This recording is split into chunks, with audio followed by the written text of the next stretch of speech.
Remote. I'll say that again. Today is August 9th, 2023, and this is a virtual meeting of the Colorado State Board of Land Commissioners. We are going to work through our agenda here in a moment. We do not have executive sessions, so let's start with Director Ryan calling roll. Okay, Commissioner Heath. Here. Commissioner Clark. Here. Commissioner Chavez. Here. Commissioner Scanlon. Here. And I don't see Commissioner Frobe on this. Commissioner Frobe, are you out there? Not yet, it looks like. I know Nick's trying to help her with some technical stuff, so we'll let the record reflect when she gets here.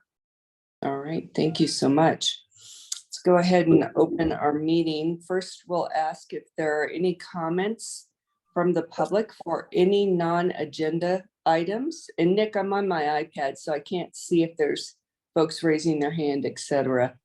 Sure. If you'll let me know. Rachel from our staff has her hand up. Actually, I want to see if she, I'm thinking she's saying somebody is calling in.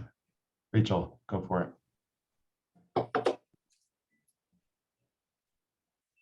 No. It's like, Curiously, I now see Oh.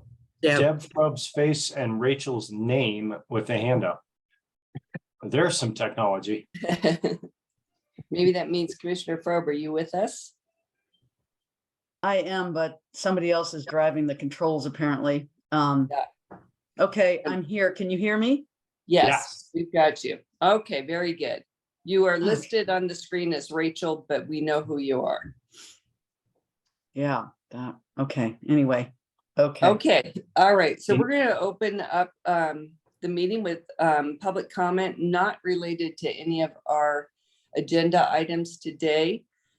We did not receive any public comment online. So Nick, if you want to see if there's anyone who would like to speak to us this morning. Yep, I've got a couple of hands coming up. First is Dusty Downey. Dusty, you're in control of your mic. Well, good morning, everybody. Thanks for the opportunity to be here. I see it's just my picture coming up there. This is the Zoom thing's a little new, so can everybody hear me? Yes. Oh, perfect. Okay, sounds good. My name is Dusty Downey. I'm a rancher in Northeast Wyoming, and I'm also a director of our Audubon Conservation Ranching Program for the National Audubon Society, and just came on to give a few words here about the Phillips family and about the Chico Basin Ranch and the lease that's up for renewal there. So just wanted to come on there and say that, you know, I've been working with Audubon for well over 20 years in this Audubon Conservation Ranching Program, and have met a lot of ranchers and a lot of folks around the countryside. Our certification process, just to give you a little bit of an idea there, it mirrors some other certification processes out there, such as organic and things like that. And so we've been pretty happy to be working with the folks there, the Phillips family and the Chico Basin Ranch for a little over 3 years now on that certification to get them through that process. Through that process, there's a third-party audit that folks come out and audit, you know, what the ranchers are doing on the land. What makes the Audubon certification a little different is it's really based on the land and the habitat. And we've been, you know, really pleased. We've been really surprised, and we've been really excited about, you know, getting down there on the Chico and walking around and putting some boots on the ground and seeing what they're doing down there in terms of taking care of the land. One of the things that the process does is we work with the landowners to create habitat management plans. Those plans are then implemented to provide stewardship for the land and to really try to improve the land. And I just wanted to come on there and give our full support for the Phillips family and in the renewal on this. You know, like I said, I talk to a lot of ranchers every day, every month, every year. And, you know, one of the things that really struck me about the family is when I first went down there and toured around on the Chico Basin, I was really impressed with how much that they are doing in terms of stewardship and really how much they're doing in terms of just improving the land. And so, you know, when Tess met me at the gate and we started walking around and taking a look at things, you know, it was very impressive. A lot of times when ranchers want to go through our certification process, they think the first thing that we want to get out and do is take a look at some cows or take a look at, you know, their new bred heifers or something like that, where it's a little different down there. They wanted to show me the land and the improvements that they did on the land. And so going through that process with them and seeing what they do down there, I was impressed with not only the network of folks that they have, both ranchers and you know, NGOs and agency folks, but also just with, you know, their thoughts on how can they continually improve that land that they're working on down there. And so I just want to come on here and throw my full support behind the Phillips family and what they're doing down there, and hope that's taken into consideration, that you know, the stewardship that we've seen through what they do is really important in that area. Boy, there's a lot of pressure coming in from all sides, from development and things like that. And this is a pretty important piece of land. And so I think, you know, the birds, the wildlife, everything kind of needs that. And so that area is really what we would consider pretty critical for the Colorado corridor right there. And so yeah, happy to answer any questions about the certification or about the relationship or what we do or what we've seen with the family and what they're doing down there. But just want to say that I, as on behalf of Audubon and on behalf of ranchers, we would like to put our support behind the Phillips family for that lease. So Thank you. Thank you, Mr. Dan, and we appreciate your comments this morning. And thanks for joining us online. All right, Commissioner, I think, I've got yes. I've got two more hands raised. I've got Kirk Gadzia that I'm gonna promote to panelist, and hopefully will be joining us as a panelist.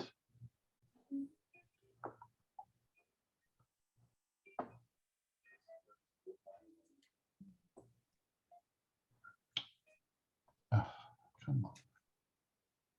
Kirk, you're in control of your camera and microphone when you're ready. Oh, And that, yeah. There you go. We got you. Thank you, Mr. Fantastic. Gadzia. Welcome. great. Thank you very much. It's a pleasure to have the opportunity to speak, and I really appreciate the State Land Board's time in taking our comments and support. I would really like to echo what Mr. Downey said, and know that your time is short here. So just don't want to repeat all that, but I've also worked with other ranchers on the Audubon certification program and creating some of those habitat management plans that he mentioned. And so I'm familiar with the process, and I know I wasn't involved with this particular one, but I have been involved with the Phillips family since the very beginning of their lease. So we're looking at nearly 25 years.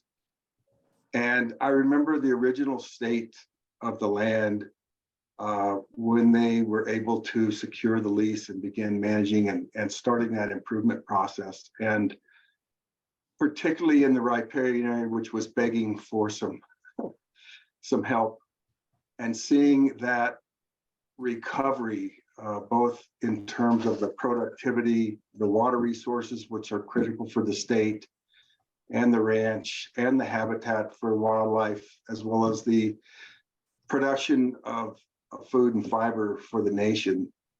It's just been very gratifying to be a part of that. And over the years, I've been involved in also putting on workshops on the ranch through other organizations such as the Kibera Coalition and others, as well as putting on private seminars with the Phillips family for their staff and interns in grazing management planning and monitoring. And I've seen the monitoring results show continued improvement over those almost last 3 decades. So again, I'd just like to echo what Mr. Downey said in terms of my support for the Phillips family and the continued lease of the ranch. I know that process will continue. I'm very grateful for this opportunity to comment. Thank you so much. Thank you, Mr. Garcia. We appreciate you being with us this morning. Pleasure. Thank you. And Commissioner Frobe, we have you fully online with us. Commissioners. Okay, all I've right. got three Yep. more hands. I've got Duke Beardsley, Cooper Hibbard, and Juliana Frost. Okay, And folks, what we do in our process is we promote you to panelists so that you have that control over your camera and mic. My understanding is that sometimes on the receiving end, on your end, there's a little bit of a screen flash or a hiccup that it's just you becoming a panelist. So don't get worried that you've been dropped off the call or something. We're just making it possible for you to fully engage.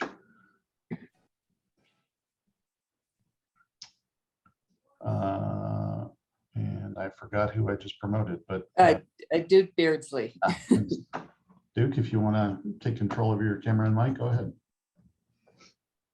Thank you so much for allowing me this opportunity, and good morning to everybody. Like my two esteemed predecessors, I'm chiming in today in support of the Phillips family and their ranch lands operation at the Chico Basin Ranch. I've been very fortunate to be friends and compadres and compatriots with the Phillips family now for going on 16 years. And like my predecessors have seen and marveled at the improvements and the work they've done to really benefit the ranch ecologically. And I've marveled at their business practice in general. But I'd really like to speak to you, and maybe you've seen the letter I wrote earlier, but I'd like to speak to you as just a member of the public. I'm a Western artist and was initially invited to be at the ranch as part of their longstanding art program of visiting artists come to see the ranch and participate and witness what goes on there, and then let that inspire us to do our work. That's how I started going there. But then quickly my involvement in my interaction with the ranch and the family has grown into so many other things for which I'm grateful. But as a member of the public who just happened to get invited, I think there's something really important to be said about that practice that they have perpetuated down at Chico. Is very natural to the Phillips family and so untypical of the ranching community. And I've been around ranches my whole life. My family's been ranching in Colorado for 4 generations. They perpetuate what I call their open gate policy, which is astonishing. They really do open the gate, no trespassing signs. They welcome the public in. You all are probably very familiar with their education program. Thousands of inner city school kids a year visit that ranch who would never see anything like that. And they take time to really interact with these kids and explain their lives and their lifestyle and the interaction between urban and rural that we all forget about or lose sight of. And that open gate policy has exposed so many people over these last 25 years to that beautiful ranch. My family had involvement with that ranch back in the 50s. One of the early owners, Oscar Apelt, was a friend of my grandfather's. So some of us knew of that place, but most of us didn't and don't. And their policies of inclusion and education and invitation has welcomed and educated so many people to the benefit of the land board, to the benefit of the taxpayers who are part of the system that own that and care for that place. So I think it's astonishing. I think they're remarkable in that respect. A lot of other people could speak far more eloquently than I can to their ecological practices and their ranching practices, but I have marveled at all of them and I continue to. And so I really would like to reiterate my support, my enthusiastic support for the Phillips family and the Ranch Lands organization with their application to release the Chico Basin Ranch. So thank you all very much for your time. Very appreciative of it, and have a great day. Thank you, Mr. Beardsley. I'm an admirer of your work, so it's fun to see your studio in the background as well. Thank you so very much. I appreciate that. I appreciate your contribution to our state with your work, so thank you. And Nick, I think we had someone in line. Commissioner Scanlon, next up is Cooper Hibbard. Okay. Cooper, promoted you. And, should take 10 or seconds or so for you to have full control of your mic and camera. Mr. Hibbard, we can see you on screen. Well, good morning. Morning. Well, I'm very grateful to be here speaking on behalf of the Phillips family, and a little bit about myself. I come from a ranching family in central Montana. I'm fifth generation, and I knew from a young age what I wanted to do, what I needed to do, and I also understood how difficult it would be to carry on my own family's place. And so after graduating college, I searched around through my family's network of who would be good to go out and learn from that is practicing progressive grazing management, progressive grazing practices, and focusing on enhancing landscapes and cattle management, and just kind of a newer way of thinking about taking ranching and moving it forward into the future. And Duke and the Phillips family quickly rose to the top of the list. It's hard for me not to get emotional because of how much they've impacted me.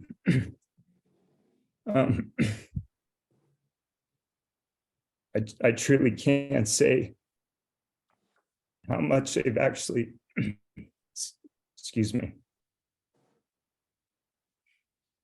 the amount of impact that the Phillips family have had on the youth and on people like myself is frankly immeasurable. I was able to see, so I went and worked for Duke and with Duke and with the Phelps family on Chico Basin, starting 13 years ago. And I saw firsthand what is possible. I saw firsthand a way forward in the future. I saw firsthand how we could manage our family's ranch successfully to the 6th generation.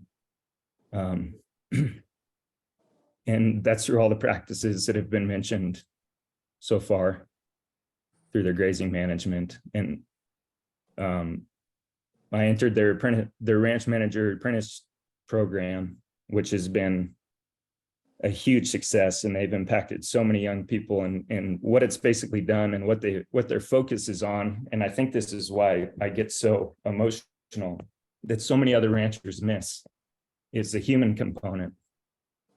And they saw the writing on the wall that there is a real division, not just in the urban-rural divide, and how to try and bridge that gap, which I think they've done a very admirable job of with their education programs, with bringing on K through 12 students to come and experience ranching and get their hands dirty, as well as their internship program and expose kids and young people to a different way of life. And the amount of people whose lives have been changed through that, I think is again immeasurable. And then the apprenticeship program, which is training young professionals like myself to go out and hopefully take ranching and conservation and land stewardship and move it forward in a way that it needs to be done.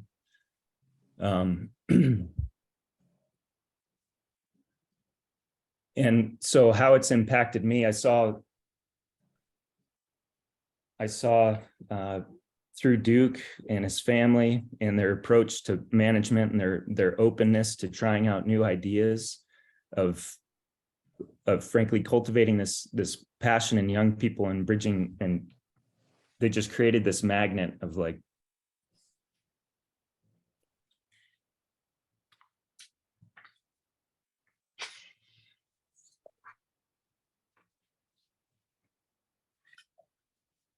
Frank, I'm sorry for taking up as much time as I am. It's really hard for me to put into words what the amount of impact that they've had and how crucial they are, and the pillars and advocates that they've become for the ranching and conservation and stewardship community. And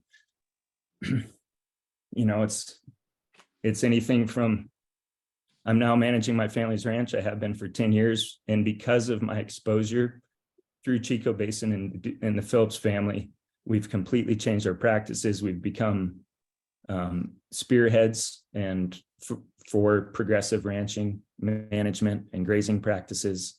And we're hosting workshops and tours, and we've started this ripple effect that all started at Chico Basin Ranch and with the Phillips family. And now other families in Montana, the Dakotas, Wyoming, Idaho, because of exposure to us and the workshops that we're putting on, are then changing their own practices. And so it's this ripple effect of conservation and stewardship and healing the land and focusing on soil health and that we're seeing up here in our region started with the Phillips family. And Chico Basin is their home. They treat it as such. You couldn't ask for better stewards. You can't ask for better advocates. You can't ask for better people. So I'm just strongly advocating for their consideration in this lease renewal. Thank you. Thank you, Mr. Hibbard. We appreciate your very sincere and heartfelt comments this morning with us. And Nick, did we have another person who would like to speak with us? We do. We actually have 3 more hands at this point. Juliana Frost is next. I'm promoting Juliana to panelist.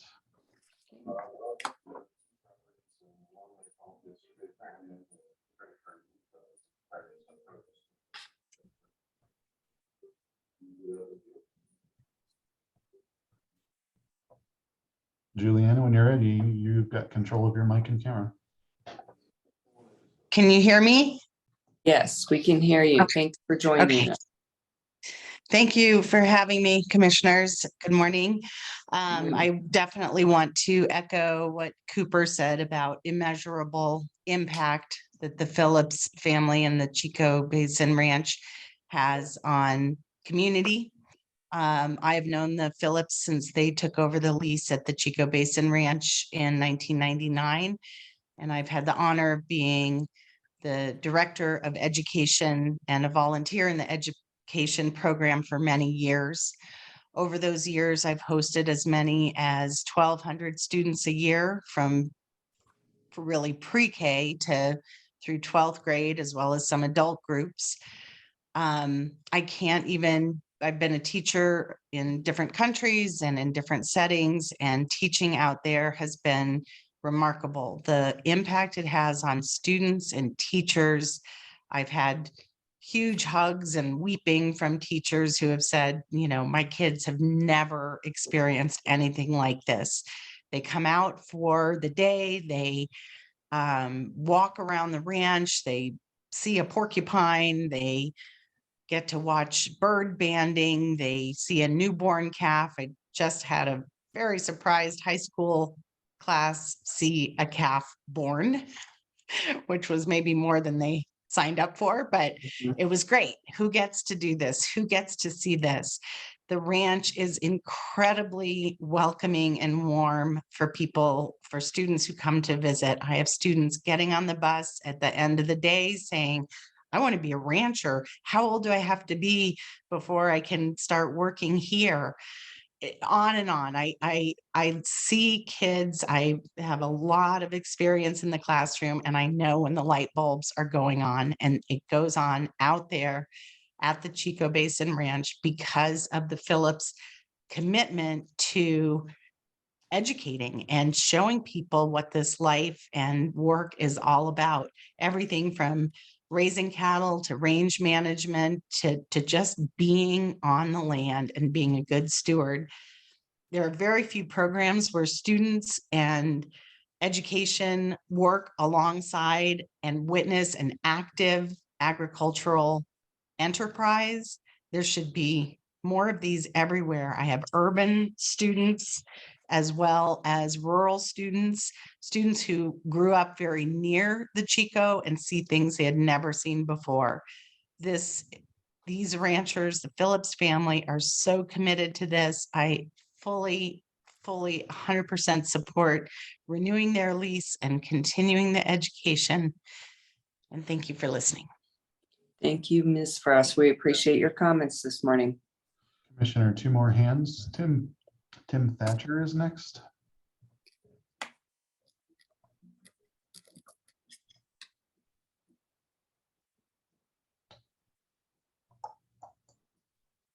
And Good morning. Can you hear me?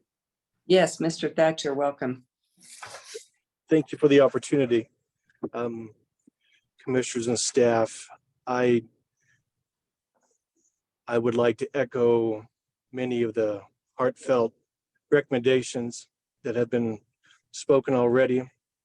I might have a different link to the chain in that the Robert Clift and Charles Bedford approached me 27 years ago to be on the selection committee to set up the long-term lease on the Chico Basin.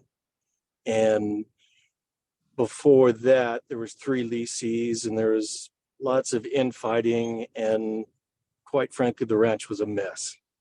And it was decided that we needed to provide a long-term lease to heal up the Chico Basin. And without a doubt, the Phillips family have done that. I am the neighbor to the southeast of the Chico Basin, and I have seen across the fence and in meetings and firsthand the passion and the commitment that they have to my business and my culture and my community. We have been blessed in southeastern Colorado with above average moisture this year, and one of the concerns that we have as a neighbor is if the leasee is changed, then someone will come in and see the knee-high grass blowing in the wind and think that they can abuse the fragile land, and we all know that they can't. And there would be a sharp learning curve if a new leasee would come in, and that concerns us.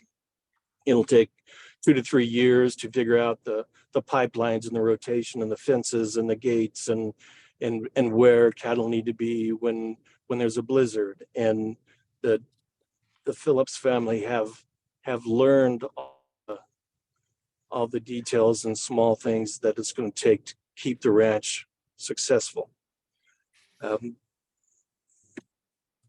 Probably the biggest thing that I wanted to convey to the group was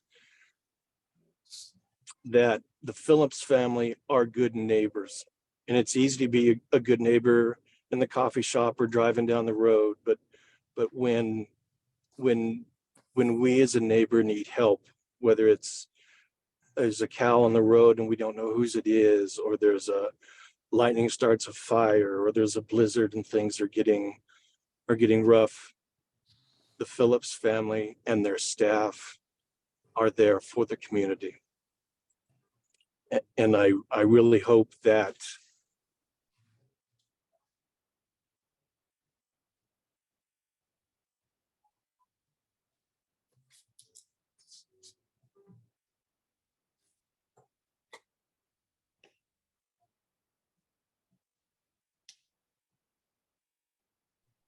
Commissioner, I think we may have Yeah. lost Mr. Thatcher.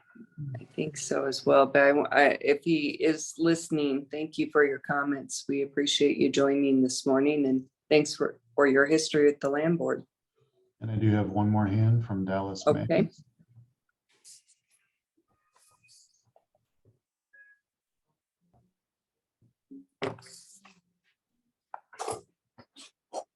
Dallas, you're in control of your. Good morning. Can you hear me? Yes, we can. Welcome. I want to thank you, this important board, the staff, and all of you who are charged with protecting the resources of the state of Colorado and making sure that the opportunity is there that fulfill their purpose, that the state schools are protected, that the resources of the state are protected. I'm sure there are many qualified applicants. I'm not aware of any, but I am aware of the Phillips family. I ranch in southeastern Colorado. I have known the Phillips family and known of them for years. And one thing I would like to say is, it's one thing to ranch and ranch in mind that you're going to do the best you can to garner the most income and take the most resources and turn them into the product that you're ranching for. It's another thing to try to coexist with wildlife, to try to leave something out there so that the habitat remains intact and so that the important chain of biodiversity can stay intact. I know that the Phillips family does this to the detriment of their finances. So it's not all about finances. And I would like to speak for some that really don't have the opportunity to speak here this morning, and that's the wildlife species that are involved on this ranch. One thing in particular, there are certain species, such as the Arkansas darterfish, that the Phillips family has worked with Colorado Parks and Wildlife to come in and to survey and to try to propagate this species. I'm not a biologist, but I am a splitter. I'm not a lumper. And the importance to me of keeping these species distinct and separate and making sure that all of them stay on the landscape cannot be overstated. And I know in the work that Phillips family does, this is very important. So I won't go on. Everything that I would have said has been said. I want to support the Phillips family and just bring the important fact out that this is much more than economics. It's the important part of the resources of the state of Colorado and perpetuating those so that these are not lost. And I want to thank you for the time that you give me to speak. Thank you, Mr. May. We appreciate your comments. Nick, do we have anyone else? Commissioner, that's it for now. Okay, thank you, everyone who took the time to comment your thinking with us this morning. We always appreciate the public joining us. All right, with that, we'll move forward in our agenda. I think Aaron Ray is with us to give the DNR report.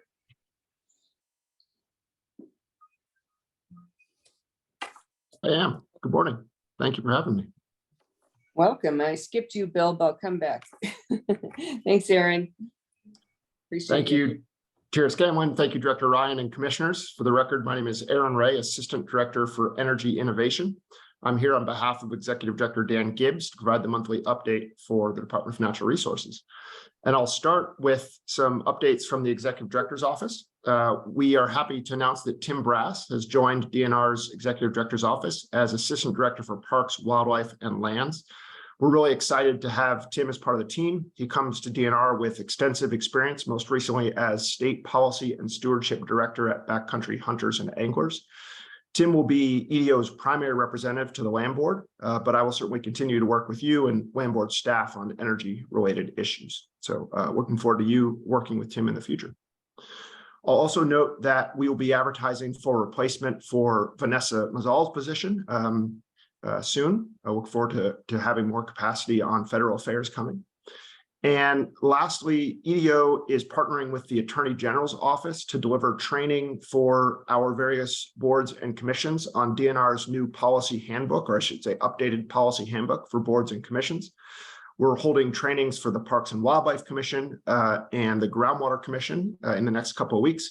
And Wendy Padilla will be coordinating with the AG's office on a training for the Land Board. Moving to budget, the Governor's Office is in the process of evaluating budget proposals for fiscal year 24-25. I know that seems crazy since we just started this fiscal year, but we're always looking ahead.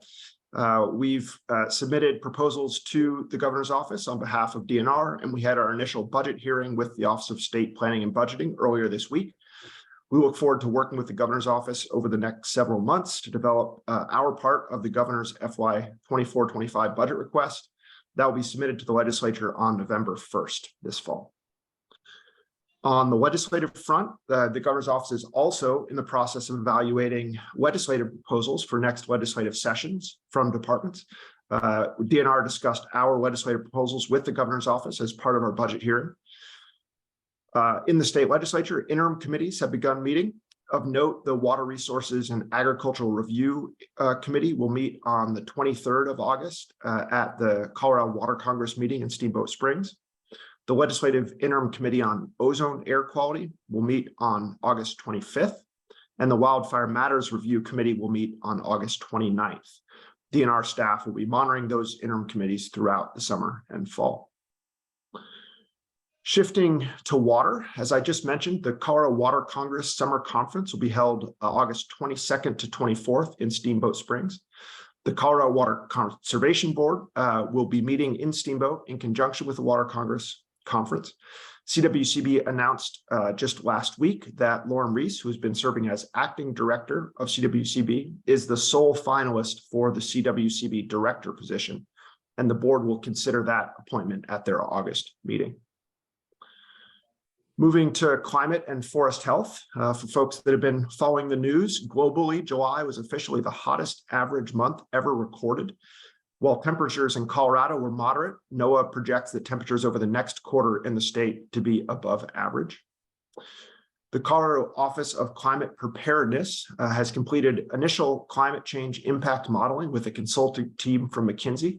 That modeling will form the basis for the Colorado Climate Preparedness Roadmap, which is expected to be completed by the end of this year. And the purpose of that roadmap is to identify anticipated climate impacts in Colorado, identify our vulnerability to those impacts, and make recommendations for how the state can prepare and adapt to those impacts. So that's coming later this year.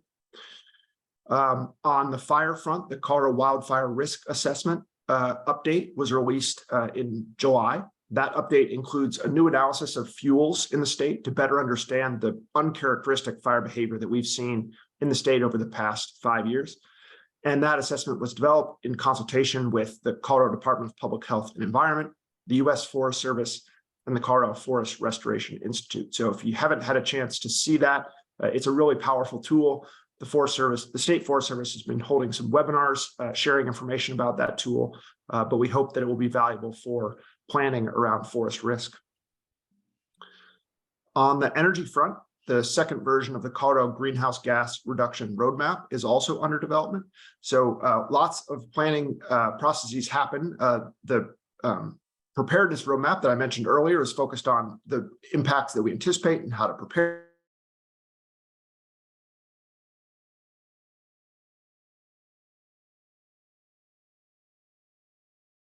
Preliminary in-person and virtual public meetings and meetings with specific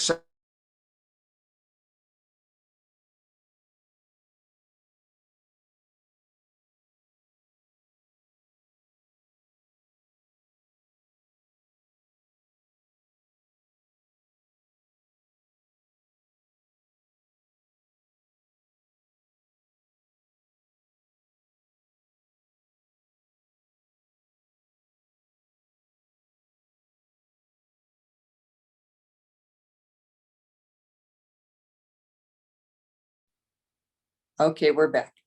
Thanks, right. Aaron. Sure. As I was saying, the Energy Office has published the actions proposed as part of that Greenhouse Gas Reduction Roadmap update for public comment. And we anticipate that a draft of the roadmap will be available for review and comment later this year. I'll also note that I think I talked to you all last month about the Colorado Produced Water Consortium, which is a new body within DNR created to develop recommendations to reduce freshwater use in oil and gas operations. The consortium has now published a meeting schedule for the next year, and the group will meet for the first time on September 15th. So we're excited for that work to begin. We've also started interviews with candidates for the consortium director position. Two other oil and gas notes, energy notes, I should say.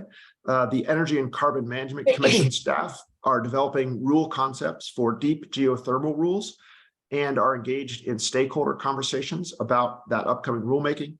ECMC plans to have draft rules noticed in early September for November rulemaking. So that will cover sort of the new authority that ECMC was granted by Senate Bill 23-285 to develop a regulatory regime around deep geothermal operations.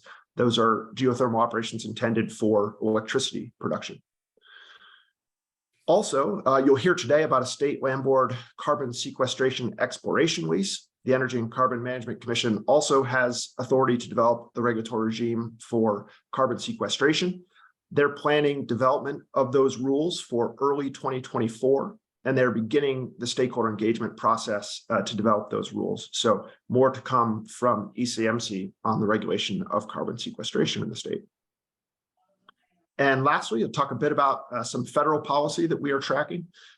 DNR is coordinating state agency comments on BLM's renewable energy rule. That rule is intended to reduce the cost of renewable development on BLM lands across the West. And comments are due to BLM on August 15th. DNR is also coordinating review and comment on a number of other federal rules. The BLM's utility scale solar programmatic environmental impact statement, or PEIS, is currently in development. That will identify preferred BLM lands for solar development, and that'll be available for public comment later this year. BLM just recently published an onshore fluid minerals, so think oil and gas, leasing rule. That's open for public comment through September 22nd. And that rule will revise BLM's management of oil and gas development. The state will be considering comments on that rule. Resource management plan, which is a state plan as opposed to the BLM-wide plans I just mentioned, has been published and will inform land use on BLM lands in eastern Colorado. Finally, I'll note that on July 28th, the White House Council on Environmental Quality released a proposed rule that would accelerate environmental reviews under the National Environmental Policy Act, or NEPA. That's being called the Bipartisan Permitting Reform Implementation Rule. And it was required by statutory reforms to NEPA that were introduced in the Fiscal Responsibility Act of earlier this year. That rule would include clarifying the roles for lead and cooperating agencies, setting deadlines and page limits, and adding other requirements for environmental review. So the intent there is to streamline NEPA federal permitting processes. DNR, the Energy Office, and other state agencies will be reviewing that proposed rule, and public comments are due on September 29th. So lots happening on the federal regulatory front. And that concludes my comments. Happy to answer any questions that the commissioners may have. Thank you, Aaron. Any questions for all the activities? Commissioner Heath? Yes, thank you very much. How could one get a copy of that McKinsey report that you referenced? So we got a briefing from McKinsey as state agency staff maybe last week, and let me check in with them to see what materials I can share with you all, but I'll follow up with whatever materials I can share. Good, I'd be interested. Appreciate that. Thank you. All right, appreciate your time with us, Aaron. Director Ryan, I'm going to go back to you. Apologies for skipping over announcements. If you want to combine that with the staff report, that would be great. Let me do that. And my only announcement, and Aaron stole my thunder, was to welcome Tim Brass as the new assistant director, and Tim will be getting up to speed on land board issues and be DNR's representative with the land board. So look forward to working with Tim. Tim, welcome. I can see you there. On the staff report, I just wanted to highlight a couple of things in there and then turn it over for questions. But one is that you'll see the land board earned $300 million this year. It's unbelievable. It's a staggering number to me. That breaks down as $250 million just from our operations, so land and minerals. There's another $10 million in non-simultaneous exchange funds that we didn't reinvest, and so we transferred to the permanent fund. And the permanent fund earned about $40 million this year. With bond yields improving, their earnings were up. And so the net of that was that $150 million got transferred to BEST this year.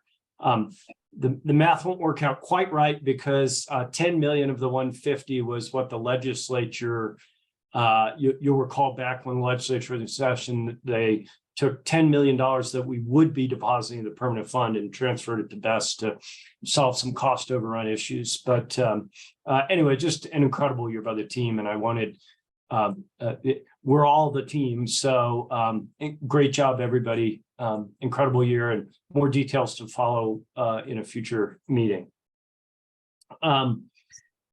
You heard lots of speakers today from Chico Basin Ranch, their history, and speaking in support of the Phillips.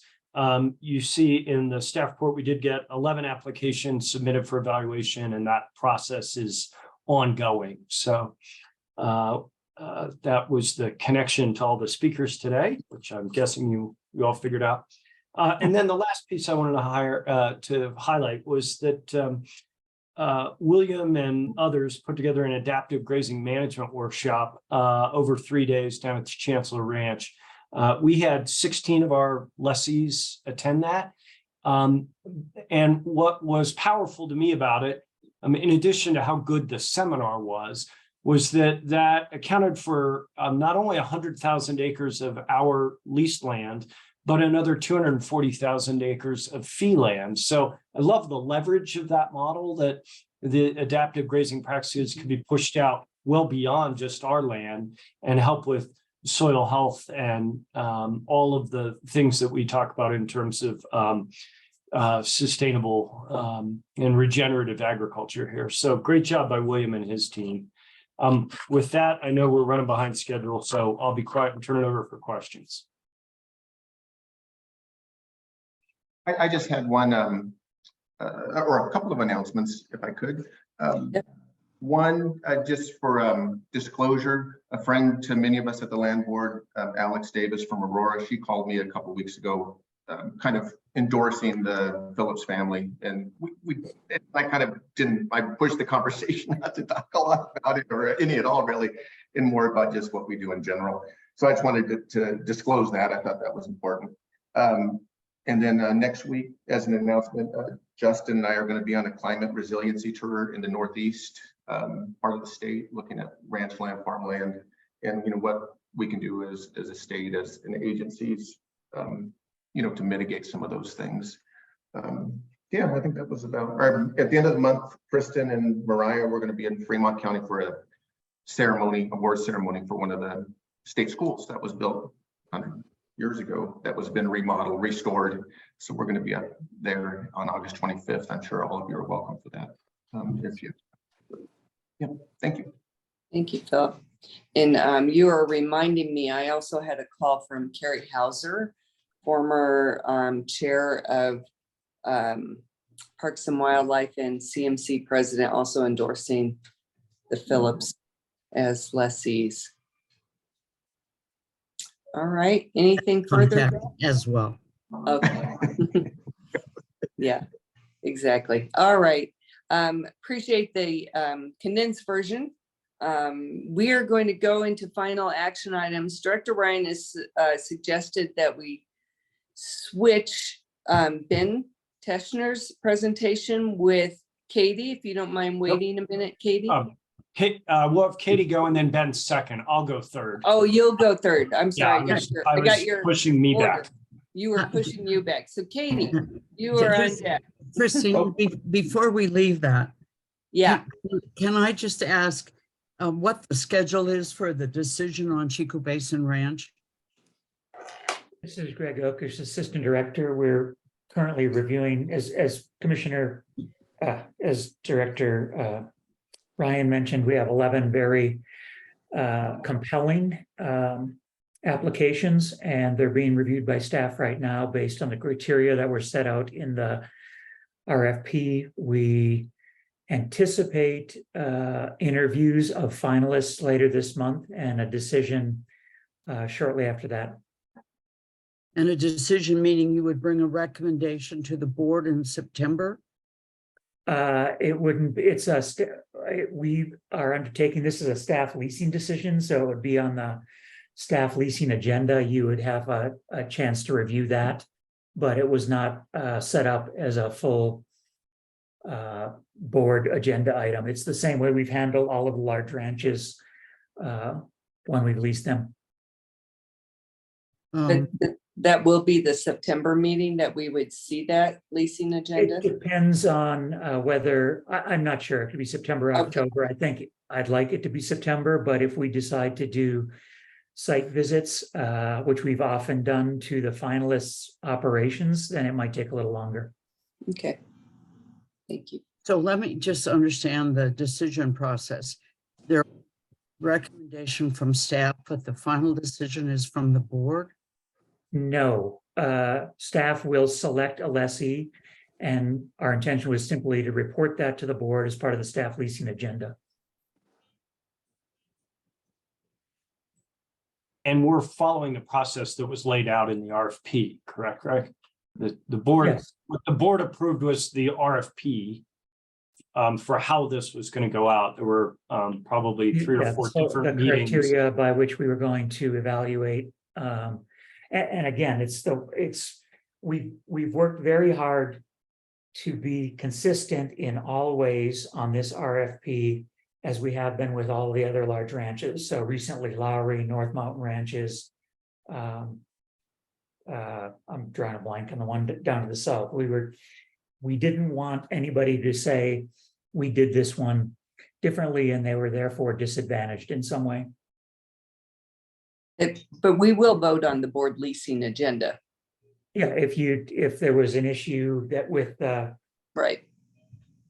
with staff selection, you'd have an opportunity to pull it off the agenda at that point and have a conversation. Right. But Greg, to be clear, you all voted on the RFP that we put out to market that disclosed the process, and the process is consistent with every other large ranch we've done. So I want to be real clear for folks listening that this is consistent with the way we've done it on all our other large ranches. Well, and the way we kind of do it with every lease.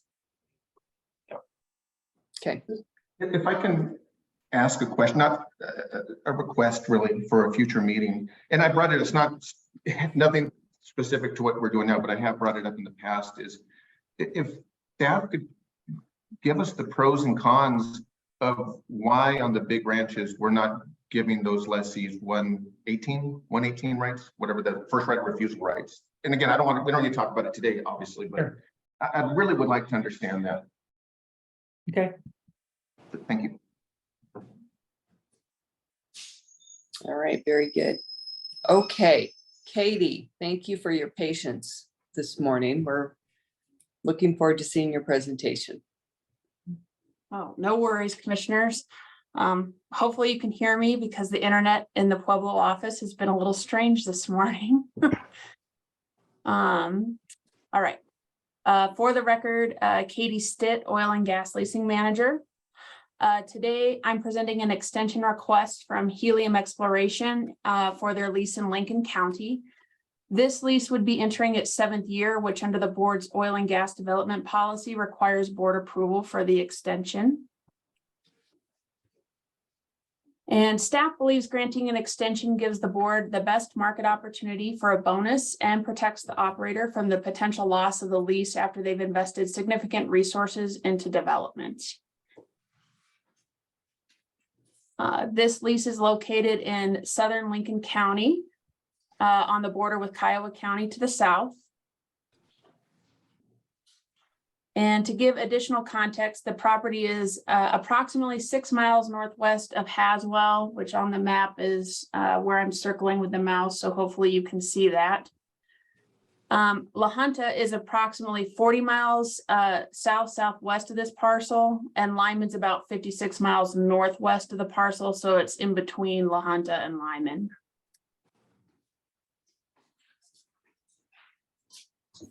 So when staff evaluates whether to support an additional lease extension, several factors are reviewed. First, we look at whether the area has production established or if the area is more exploratory in nature. This area has experienced minimal activity in recent years, and we would consider it very exploratory. While there is historic production, there have not been new wells drilled. Leasing activity has also been minimal. While our office issued 2 leases, approximately 12 miles to the north of this parcel in 2021, there has been no new nominations in this area, and the 2 leases issued in 2021 and a lease we issued in 2018 that's within 25 miles of the parcel haven't been developed.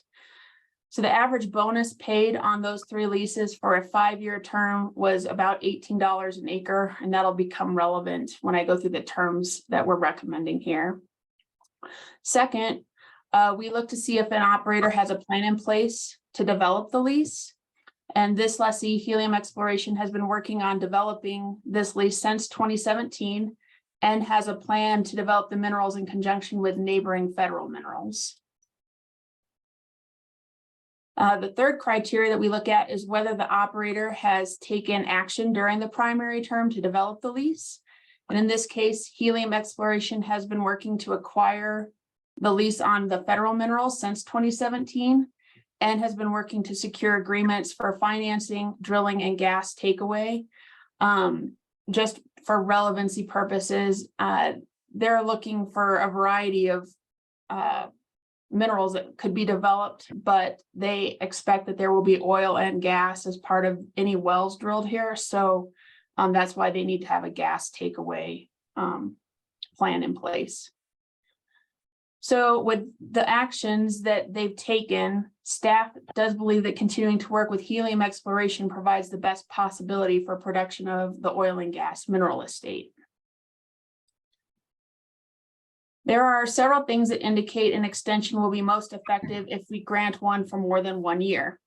The BLM is not scheduling a federal lease auction in Colorado until the first quarter of 2024. So that would be the first opportunity for them to obtain the federal leases. Obtaining a drilling permit in Colorado is taking between 9 and 18 months right now. So there's a bit of a delay with that as well. Additionally, drilling rigs are scarce in this part of the state, and scheduling requires advanced coordination with the drilling companies that are in the area. So with those factors, staff is recommending a 3-year lease extension as a result, provided Helium Exploration pays a market rate bonus for the extension at the time the 2023-24 rental would be paid. So that's basically next week. So with that, staff is recommending that the board approve a 3-year lease extension at the following terms, which would be a 20% royalty rate, a $2.50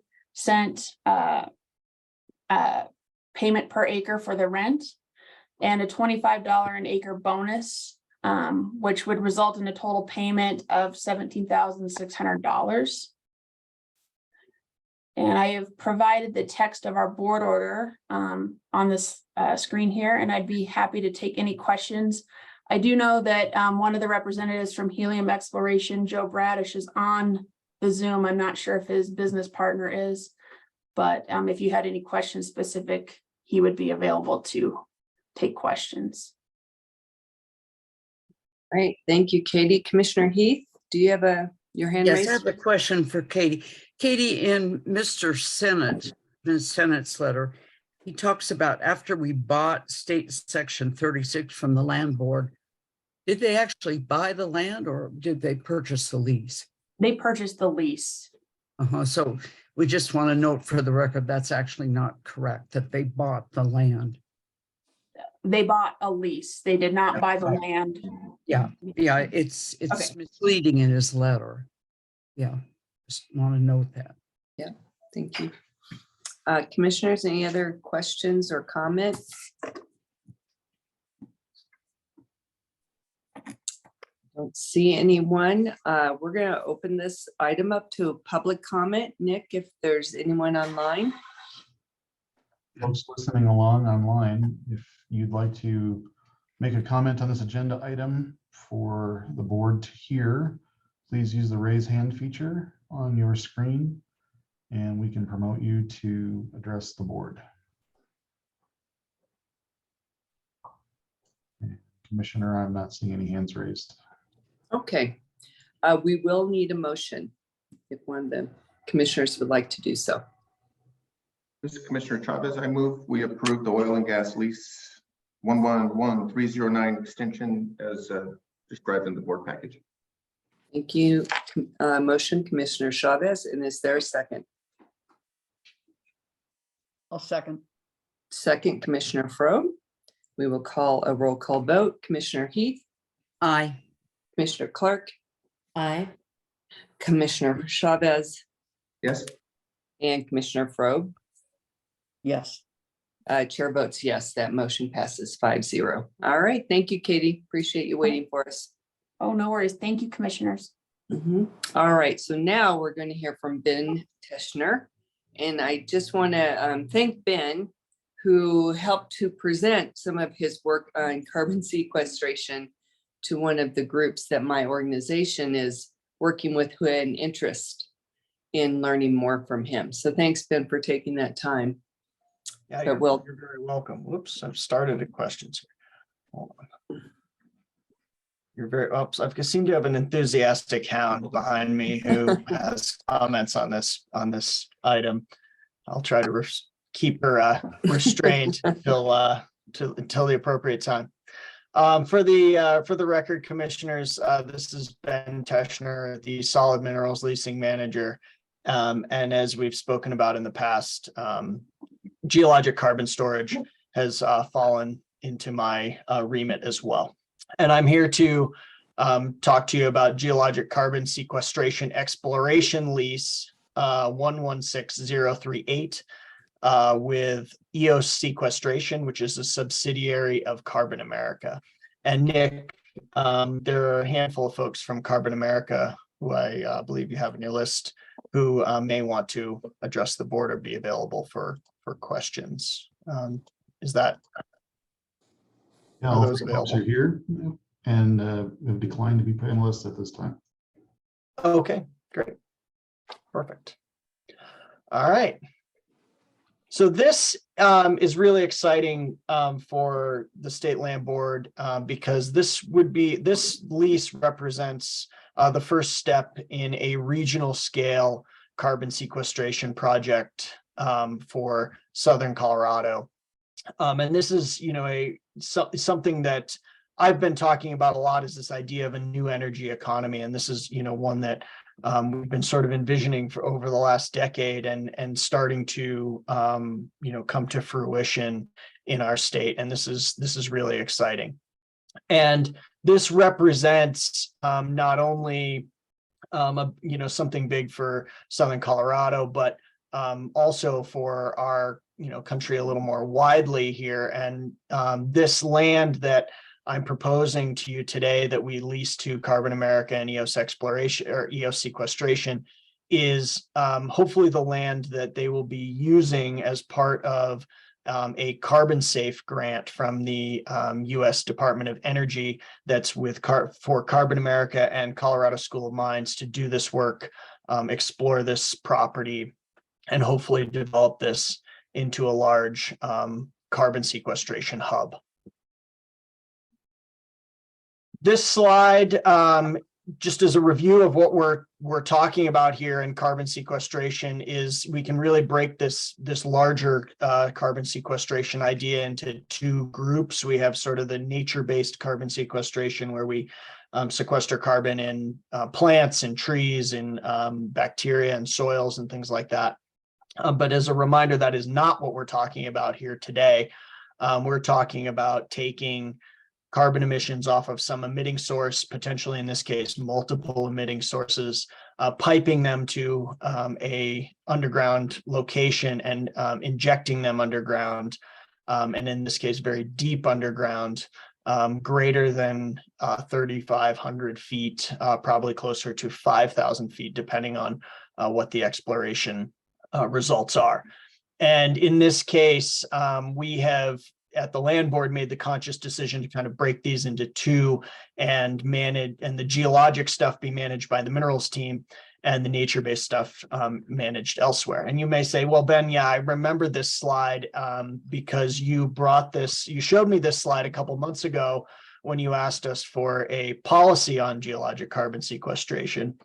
And you may be saying to yourself, well, Ben, we gave you as staff the authority to go sign these geologic exploration, carbon sequestration exploration leases. And so why are you here asking us again to approve this one? And so you would be right if that was your memory. And what we have learned in the last couple months is that these are really complex deals.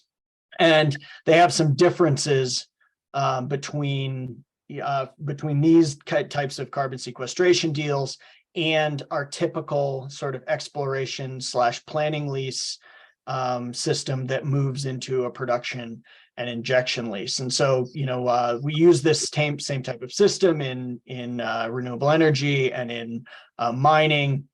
And in those cases, we have some there's fairly public and well-established markets for the products that people are producing. And so we have, even if we aren't explicit about what those future rates are going to be for production, injection, or whatever the case may be, they're sort of understood in the market.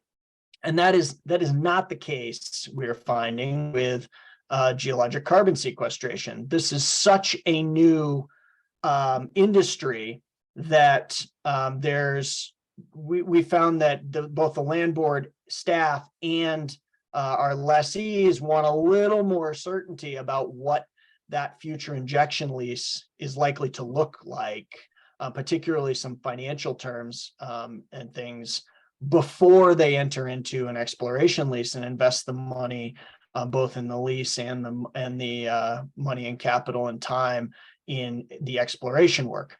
And so what staff have developed here is this term sheet, which sort of outlines a framework for this injection lease. And this is why you're seeing this lease today, is because staff has negotiated these terms, which will likely become part of that injection lease in the future. And we feel like that's something you should have the opportunity to see, and we want you to approve that. This lease is located, it spans 3 counties. Most of it is in El Paso County, and this is east of Colorado Springs, sort of northeast of Pueblo. And we have most of the leases there. It extends a little bit down into Pueblo County. And then there's a second non-contiguous block that's located in Lincoln County. And if we zoom in on this area, you can see the lease area shown in yellow, and the large block of state land board property sort of in the middle of this map is the Chico Basin and Brett Gray, Chico Basin and Bohart ranches, and on the eastern side of the map there is the Brett Gray ranch. And so this lease spans both of those, or really all 3 of those ranches in part. The vast majority of this, though, is on the Chico Basin Ranch. And Carbon America and EOS Sequestration are thinking about this project in 3 phases. And so these are the phases that we're kind of considering this project. And the idea is that they would be proving out area 1, then area 2, and then finally area 3, if everything kind of moves as we anticipate that it will. Another reminder here that what you'd be approving is a subsurface lease, and it is a subsurface lease with compared to this massive size of the lease acreage, has a relatively small surface footprint. And I've put this is a photo of Carbon America's project up in Washington County, where they're doing exploration work up there. And so we would expect a similar type of impact on each one of these blocks. All right. And so as a result, staff believe that this use is compatible with all of our current surface activities, including our agricultural leases on this property. As we do with many of our lease types, we reached out to Parks and Wildlife for their consultation on this, and we have included stipulations related to burrowing owls and mountain plovers, which are timing restrictions and survey requirements.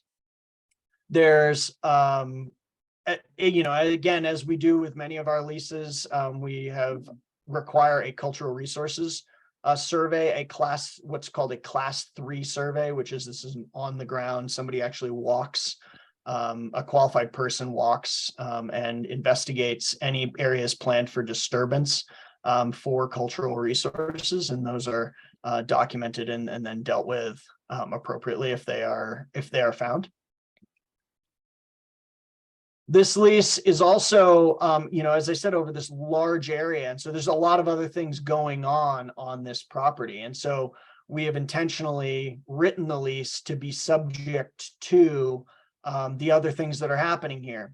There is a conservation easement held by the Nature Conservancy on a portion of the Brett Gray lease area, not the whole thing, but portions of it. And should surface access be needed to that area for the purposes of the carbon sequestration lease, we will need to go through the processes as outlined in that conservation easement. There's also a portion of this lease is overlaps with the Transportation Technology Center. And again, that lease has some processes to go through for surface access. And we will go through those should that be required. There are 4 agricultural leases that overlap with this lease. Staff have spoken to all of those lessees at this point. And as I said, most of the impacts and all of the current anticipated surface disturbances would occur on the Chico Basin Ranch. And so we've been in the most detailed conversations with the Phillips family about what those impacts might be and how we can manage those. And we believe that these are going to be minimally invasive to the operations that they have going on there.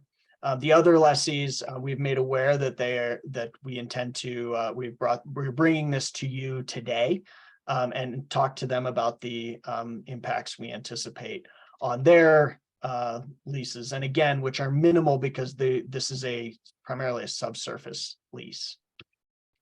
There are also areas of this lease that are covered by the Stewardship Trust. And again, this is a subsurface lease. So if at the moment there are no anticipated surface disturbances on the Stewardship Trust areas, but if that occurs, we will go through the processes that we do for a Stewardship Trust and and any impacts to and new uses to the Stewardship Trust. As a summary, this is a very large lease acreage wise, 47,000 acres, nearly 75 square miles.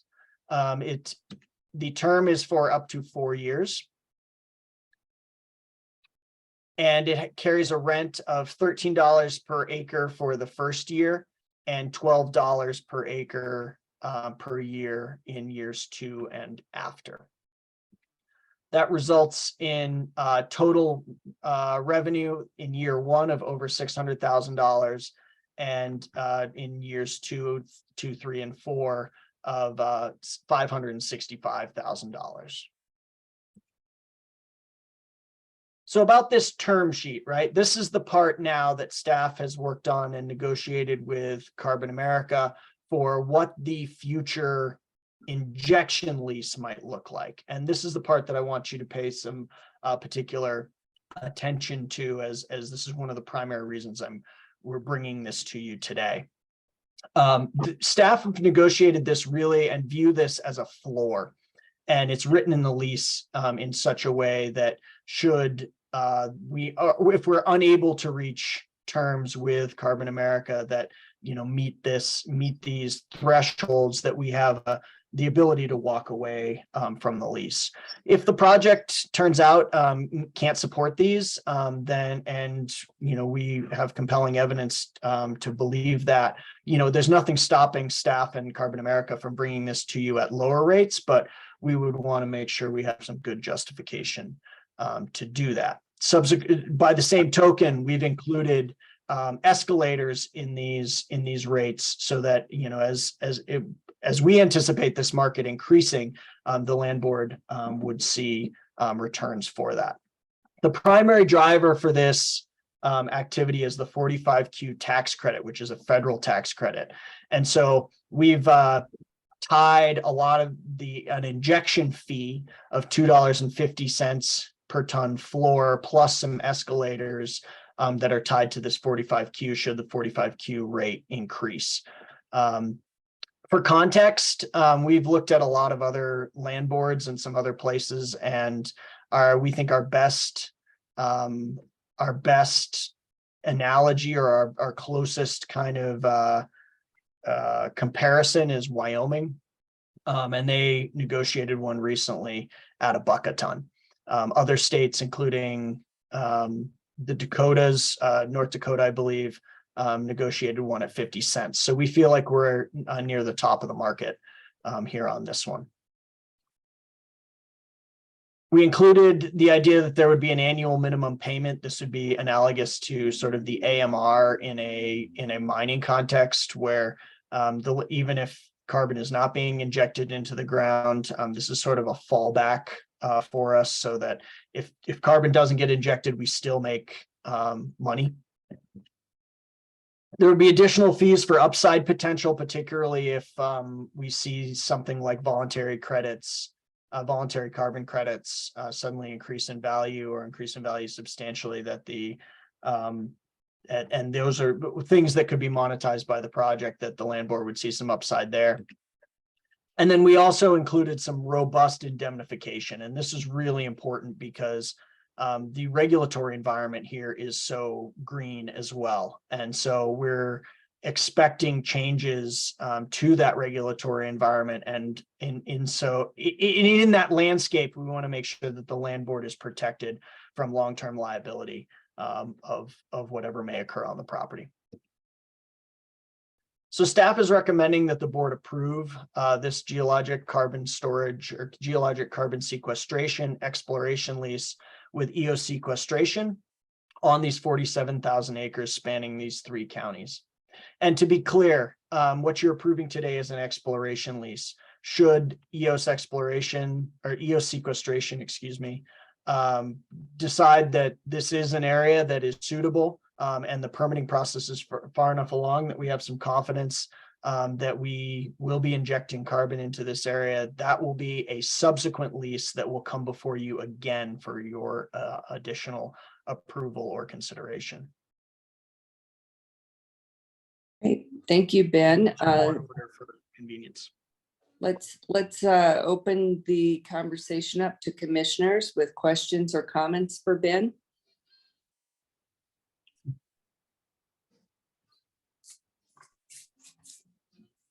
This is Commissioner Chavez. Oh, go ahead, Josie. I guess 2 questions. On your previous slide, Ben, you mentioned the robust indemnification because of the uncertainty about regulations. Are you working with the new office that Mr. Ray referenced when he talked about DNR establishing more regulation in this area? We had a meeting with them, was that yesterday or the day before? It was sometime this week, where we presented to a number of different stakeholders that Mr. Ray had organized, who are, looking at these regulations and considering these ideas. So I think that door is open, and I feel like we are at the table for sure. Okay, good. And then the second question I had is on, I think, your second slide. You have a photo of a drilling tree. Yeah. And how much of that remains? I mean, is that just a temporary of this rig that's here? Will that eventually leave that site? And that's yes. The process of the injection? Yes. So what you're seeing here is an oil and gas style drill rig. And Right. this is the exact same rig that drills, our oil and gas wells in many other parts of the state. And this is sort of the maximum level of sort of occupation and disturbance at this site. Here we have the rig and, all the office trailers and all of the, there's a lot of infrastructure going on right here. When this would, let's say, for example, this gets converted to a injection well, almost all of this infrastructure disappears, and you would end up with sort of what we call a Christmas tree, right? You'd have a pad so you could still, work here, but it would be substantially smaller. And there's not going to be a lot of human activity out here all the time. This tower goes down, all these office trailers go away, and you have a, relatively small, low to the ground setup here. So how does the carbon get into that injection? Yes. So if we get to this next step, right, and they're able to show that the geology is appropriate and Right. that we're likely to get through these permitting hurdles, that then there would be a process of almost certainly piping it here. So a pipeline, again, analogous in many respects to an oil and gas pipeline, though carrying a different material. would be brought from the emitting source, wherever that is, or multiple emitting sources to this via pipeline. And are there currently in that location enough sources to make it viable? Carbon America certainly believes that there are and are looking at sources in the Colorado Springs and Pueblo areas. And so the pipeline would go from that source to this location. Correct. Yeah, so not super short. Okay, thank you. Commissioner Chavez, and then I see Commissioner Frob's hand as well. And my question was with Josie, I get it's an exploration lease, but just the piping, that's, I think it has, we'll visit about that later, but that was what I was curious about. Yeah, imagine a pipeline. I think that would be, a fair thing at this point. As far as things like exact locations and all that is a little beyond the current scope of where we're at. But yes, imagine a pipeline. And, if we get to that point, we're going to be working with our colleague, Mr. Rodenberg, on things like rights of way and whatnot. So. And Commissioner Frobe? Yeah, a couple of questions. One on this being such an emerging technology and market, actually, it's conceivable that the time frame even for the exploration and testing all that might go on. So I read this, but I don't recall, is there any would a renewal then need to come back to the board, or has that been contemplated, that if they need more time, they might get it? So how are you treating the renewal? And then secondly, at the point where this converts or an injection lease is negotiated, in the event that there's a tussle over the interpretation or application of some of these term sheet items, is there arbitration that sets in, or what are the mechanisms for dealing with that, I guess, from a legal perspective? Can I invite actually Aaron to address that question? Is Aaron on, or maybe Ed? I'm here. Could you repeat that, Commissioner Frobe? You cut out a little bit on my end. Yes, two questions as to how you contemplate the process for any required extensions under the exploration phase. And two, in the event that the parties wish to convert to a injection lease pursuant generally to the term sheet that was attached, in the event of sort of conflict or whatever in working this out, is there an arbitration clause, or is this just a regular legal process when parties disagree? So yeah, so to address your first question, we have an extension clause built into this already. I think it's a maximum of 3 years at this point. It might be 4, but we do anticipate that to the extent more exploration time is needed, that would come back before the board. And so we can build in some optionality there depending on what happens, obviously giving the land board discretion to decide whether or not to extend the exploration phase for a greater period. We do anticipate that more work will be done at the time an injection lease is ultimately signed. There is a permitting construction phase where the lessee can go through the Class 6 permitting procedure. We think there's probably more to be learned during that process as well. So part of that's built into the injection leasing. With respect to your second question on how the negotiation works, there's not an arbitration clause or anything like that. In fact, it'd be problematic for the land board to submit to arbitration generally. But the term sheet is sort of meant, as Ben indicated, to be the floor terms walkaway point for the land board. What we didn't want to do was to get stuck in a position where we had drastically different expectations for what an injection lease actually looked like. So the term sheet is meant to be, we're comfortable with these terms today, and we'd be comfortable with the economics as we understand them today. And to the extent that what the project can bear once it's formed up and we understand what the geology looks like, if it's less than this, then the land board can say, well, this doesn't seem like a good use of trust assets, and it is a basis for saying, well, we're going to have to either bring this back to the board, think about this some more, or walk away. And so that's sort of the intent with the term sheet. Wanted some sort of basis to say, this is what we expect. Mhm. Essentially establishing, as you said, the foundation for the negotiations, which will be quite comprehensive at that time for an Correct. injection. And we saw, and and Ben can probably talk more about this, but we saw in all other states that they kind of did a one size fits all lease.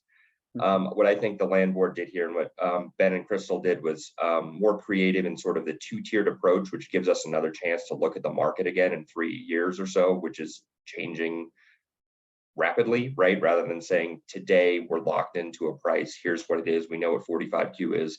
We just anticipate, I think, some changes here. So this gives us a little more flexibility as well. Got it. Thank you. And I see Aaron raise hand up as well, Aaron. The other Aaron. Thank you, Chair. There was a question earlier about the role of ECMC and their regulatory process, and I just wanted to clarify for the group that, as I think has been mentioned, currently injection of carbon dioxide subsurface in Colorado is regulated by the Environmental Protection Agency under the Safe Drinking Water Act, so federal regulation. Senate Bill 23016 from last session gave ECMC the authority, subject to certain conditions, to pursue primacy from the federal government under the Safe Drinking Water Act to take over regulation of Class 6 injection wells. The ECMC has to go through a process to develop what the state regulatory framework would be. EPA then has to determine whether that state regulatory framework meets the conditions to grant primacy. Notably, our regulations have to meet or exceed the stringency of federal regulations. If that were to take place and the state were to receive primacy, then regulation of injection would rest with ECMC. But currently, it rests with the EPA, and the process to receive primacy will take some time here in the state. So just wanted to clarify those respective rules. Thank you. Thank you. Any further questions or comments from commissioners? Okay, let's go ahead and open up public comment on this agenda item. Commissioner Scanlon, I see Ed's got his hand up. Oh, I'm sorry. Ed, I didn't see on my screen. Not at all, Donald. I just wanted to expand very briefly on Ben's comments about the agency and Aaron's comments. The land board has been, and staff has had multiple conversations and has been working closely with ECMC staff and attorneys over the past year in terms of understanding the regulatory roles and how to work this specific lease and other sequestration leases. It wasn't merely a meeting yesterday with stakeholders that was describing the land board's lease in this context. That involvement has been much closer and cooperative for the last year and a half. I just wanted to make sure everyone realized that. Yeah, thank you. Appreciate the comments, Ed. Okay, with that, if we again don't have further commissioner discussion to have, let's open up Nick for public comment on this agenda item. Sure thing, Commissioner. Folks in the public, please use that raise hand feature if you would like to address the board on this agenda item.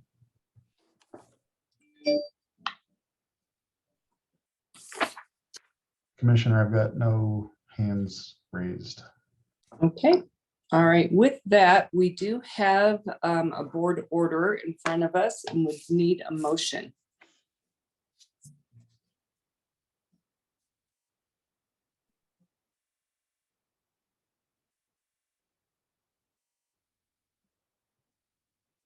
Anybody? I was just gonna I say can do it. Okay. I move that the board approve the exploration lease 116038 for geologic carbon sequestration as defined or described in the board order. Second. All right, we have a motion, Commissioner Frobe, second, Commissioner Clark. We will call a vote. Commissioner Heath, Aye. Commissioner Clark, Aye. Commissioner Chavez, Yes. and Commissioner Frobe. Yes. All right, that motion passes 5-0. Thank you, everyone. Ben, I've learned so much more about carbon storage from you and from Aaron Ray. So I think we have more to learn, but we're taking a first step. Thank you. Thank you very much, commissioners. All right, Director Ryan, we're going to go back to you. Thanks. Resolution to implement 1146, and I just want to acknowledge Director Ryan's ongoing efforts and persistence in pursuing some of these issues that are really important to this board. So with that, Thank you. I feel like Sisyphus pushing the rock up the hill Yes. forever. I'm having a little bit of a Zoom glitch on my computer, so Kristen's actually running my slides today, but I'll be doing the speaking. For the record, Bill Ryan, Director of the Land Board. Ironically, I encouraged our staff to keep today's meeting short, and yet here I am with my own agenda item. But I think this can be pretty short because we spent a lot of time on it back in June. This deals with the whole trust and the existential problem that we aren't fulfilling the intergenerational equity piece. You'll recall Janet Becker-Wold joined me at that. She's the consultant for the permanent fund. So I'm not going to rehash the whole presentation, but I did put a lot of those materials in your board book. Slide, please. This quote was meaningful to me, so I wanted to call it out because we're not really achieving this today. You've heard me say before the trust is shrinking. What that really means is that the trust is weighted toward today's beneficiaries at the expense of future beneficiaries, and it's not growing in the ways that it should. At the June meeting, and I recall that you all expressed agreement, I proposed that perhaps we pass a resolution in support of some of this work. Commissioner Chavez, you embraced that wholeheartedly and even sent me the draft. So thank you for your support there, and you're going to recognize some of the wording at the end of this. I just want to thank all of you for leaning in on this.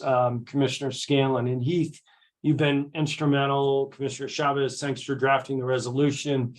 And I'll give you an update on some of the conversations I've been having here.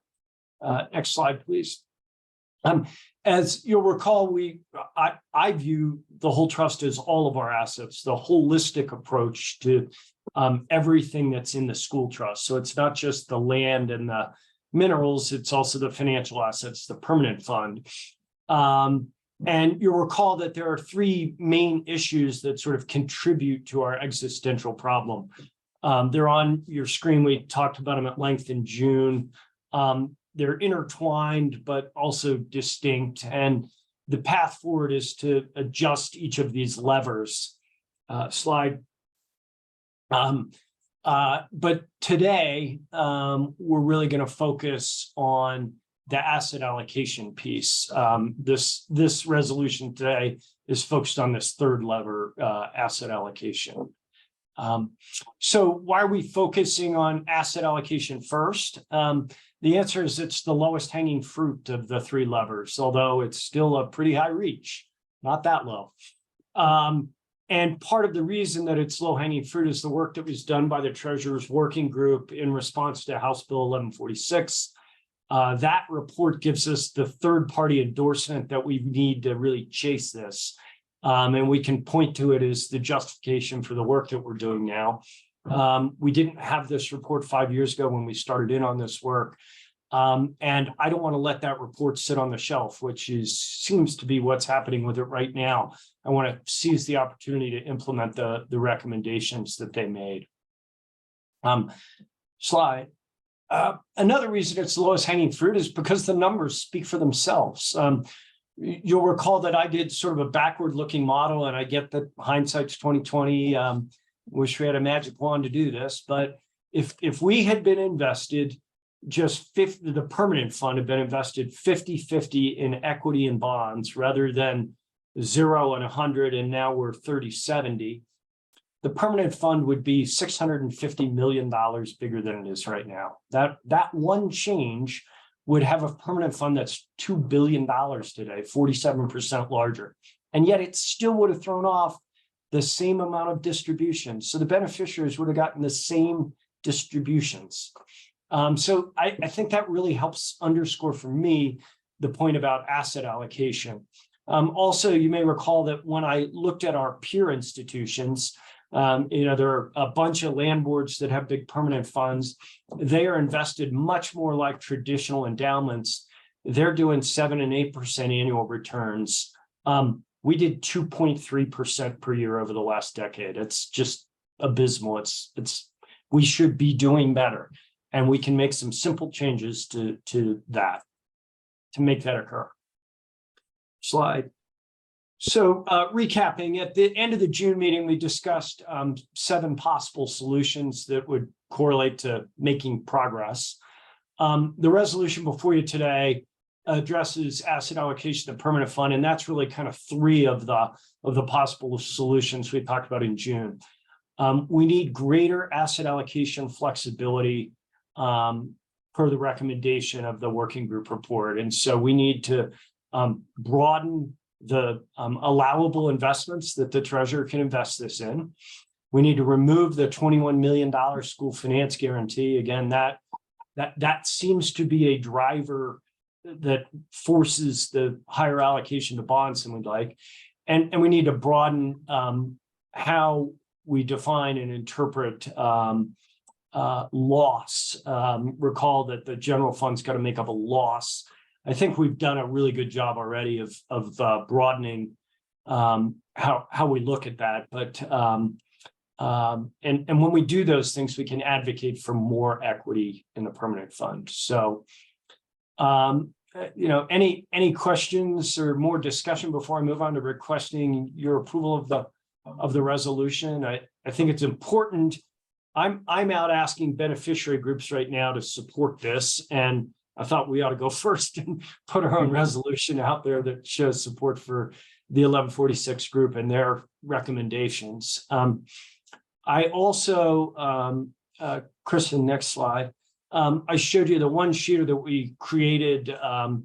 It has a blank at the bottom for supporters, but I will tell you that I've already been out and met with CASB, the State Board of Ed, Colorado Rural School Alliance, and they're all working this through their process. And I'm also reached out to CASE, Great Education Colorado, one other group that I'm forgetting, but I'm trying to build a constituency of beneficiary groups that will support this. Most of them had representatives on the 1146 working group anyway. So I think that they will support that, but we've got to go through the motions there. Commissioner Heath, you've got a question? Well, first, I want to commend you for your vigorous follow-up on our concerns about this in June, and you've really taken the lead on this, and I really commend you. I feel like in the resolution, kind of from a strategic point of view, if we want the beneficiaries to support this, I'd be interested in knowing which portions of the resolution seem to be triggers for opposition. And, I like the title, Greater Asset Allocation Flexibility, because without being so prescriptive, I think we are all aiming for a goal of greater asset flexibility. And so I like using that title. And I also thought maybe we could preface the resolution in some way with language, and I don't want to manage this, but I suggested something like, in order to assure that there'll be reasonable and consistent income over time to support Colorado's public schools, so that we could put out what our long-term goal is on this. I also noted that in the report, while there wasn't consensus about the $21 million concern line item, I'm wondering if we might not listen to whether we, from the beneficiaries, need to hear some commitment to provide a level of funding for assurance that they will be getting funding. I just worry that that particular line in this resolution is going to be such a trigger in starting out trying to get buy-in that I don't want to start with something that might cause people just not to look at this at all. And I'm putting this out to my colleagues and to you, Bill, just as thoughts about strategy, because ultimately, I know we all want buy-in from the beneficiary groups to move this forward as a block with the hope of getting the legislative changes that we need. So that's a long. Yeah, that was a long. I'm not sure how to respond directly, but let me take a shot at it. First, you mentioned the 21 million, and that is in the working group report. It specifically says we ought to remove that. Right, but I saw that there was in that, there was a, I don't know what they call it, a note or whatever, that while it wasn't the level of consensus, there was some desire by members of the working group to give best some level of assurance that there would be funding. And you're conflating two different issues. Okay. And so maybe I ought to unpack this a little bit. There are two primary things we can be doing here. One is around asset allocation. It's how we invest the permanent fund and invest it for growth. The second bucket of issues is around the distribution policies. And that is the one where you would try and convert the distribution formula from being linked to our operating revenues to being linked to distributions from the permanent fund. Okay. A precursor to doing anything on the distribution issues is going to be to talk to the IRS about whether or not we can use investment income to pay the COPs. And so I separately from this exercise around asset allocation, we need to talk to the treasurer and say, let's go talk to the IRS and see if they'll give us bin. And then we can go begin to tackle the distribution policy piece. So I want to, I'm sorry I didn't make that clearer at the beginning, but two levers: asset allocation for growth of the permanent fund and distribution policies. And I'm not trying to tackle the second one here because we need to do the IRS homework first. Maybe I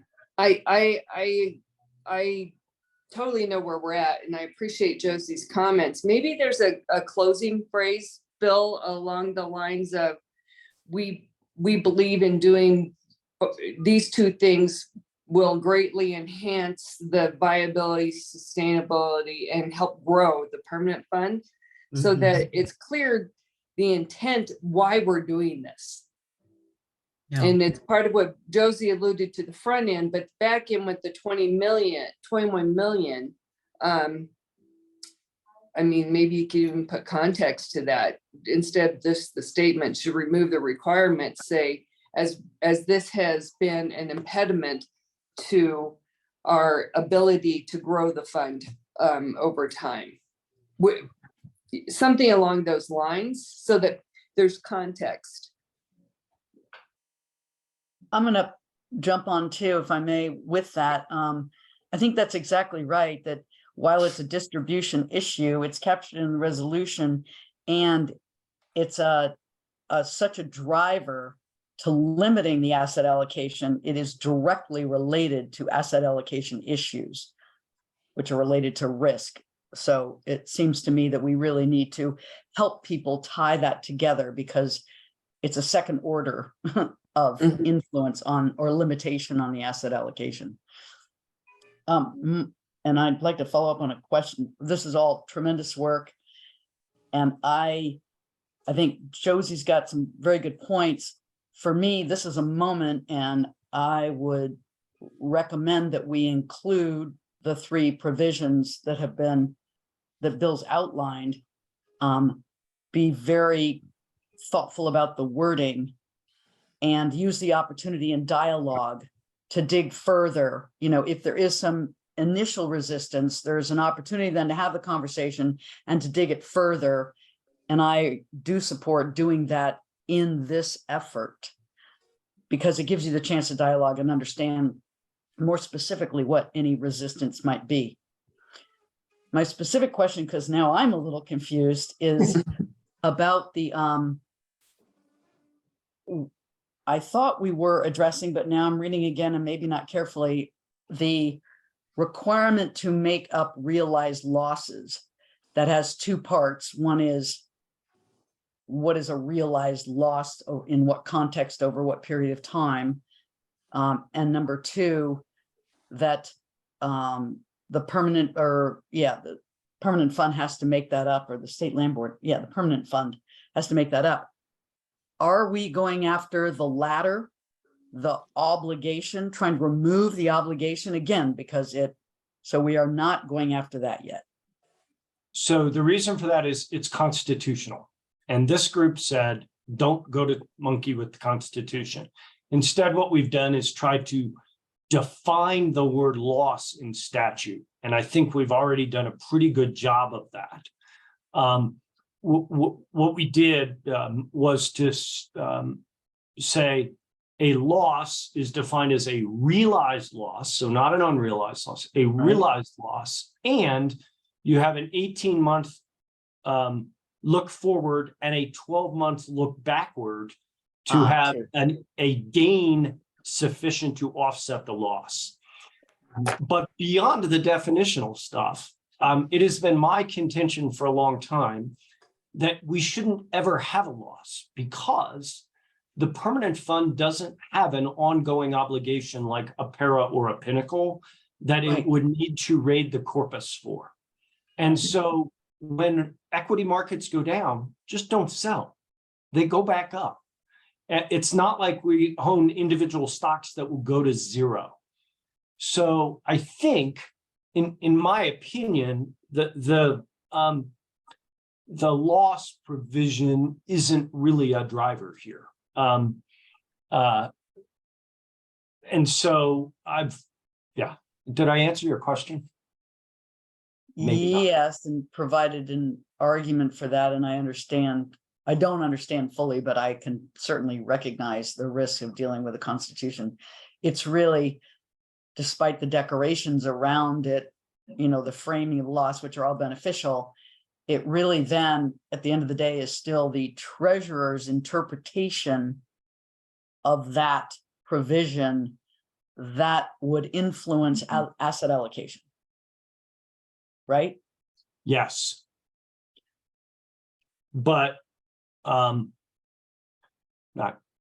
And we're trying to get groups to encourage the treasurer to invest this with a higher percentage to equity. Right.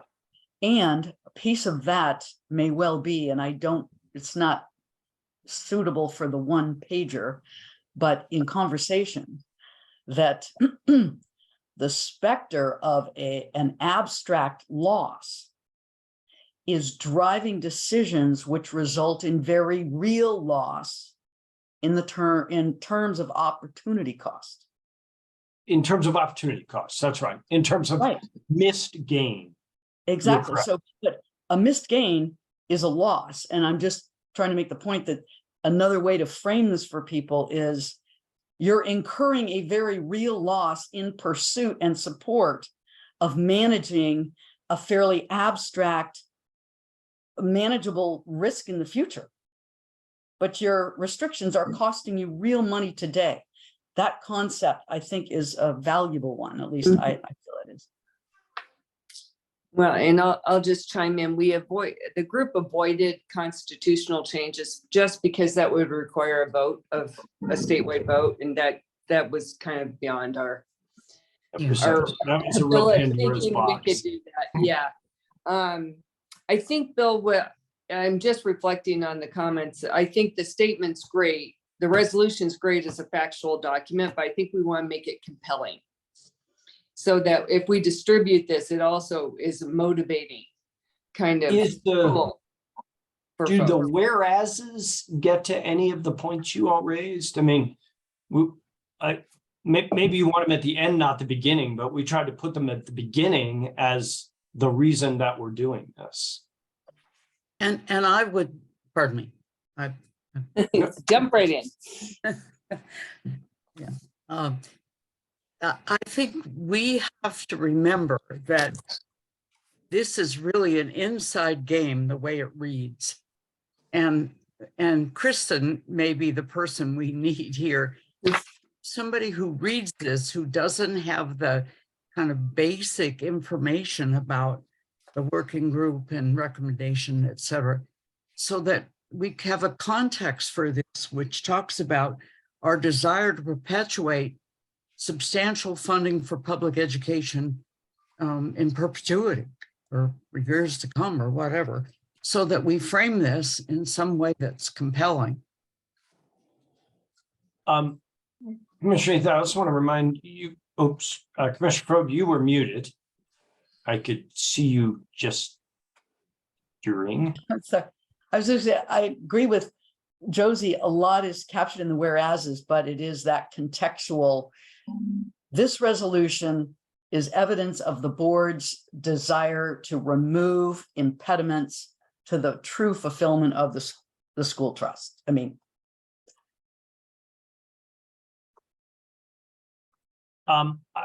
Also, just I think some of you have given me comments on the one pager I sent out. That's what I was trying to use as the persuasive documents with the groups I'm talking to, not the resolution itself. The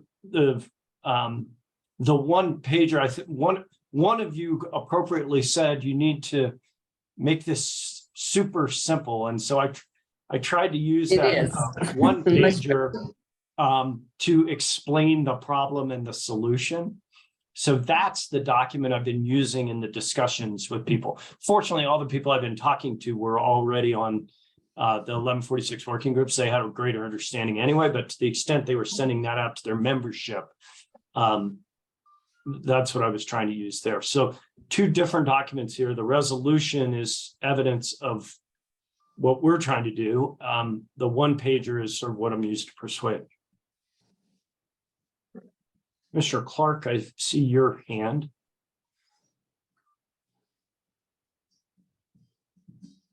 Sorry, I just wanted to speak to that last comment in particular, that